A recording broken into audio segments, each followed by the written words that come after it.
আজকের দিনে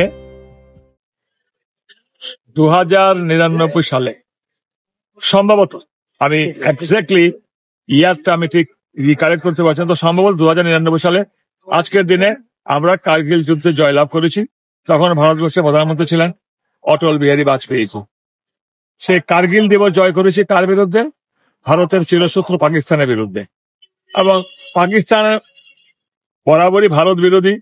very recently আমরা আবার প্রমাণ পেলাম সেই কার্গিল যে যুদ্ধে ভারতবর্ষের সেনাবাহিনী জয়ী হয়েছে, সেই জয়টাকে আজকে আমরা উৎসবে পালন করব মশাল মিছিলের মাধ্যমে। তাই যুব সম্প্রদায়, আমাদের মা বোনেরা সব জমায়েত হয়েছেন, এক্ষুনি মশাল মিছিল বেরোবে। ভারতবর্ষের যে বিজয় সূচিত হয়েছিল সেই দিনটা, এটাকে স্মরণ করার জন্য আজকে আমাদের মশাল মিছিল।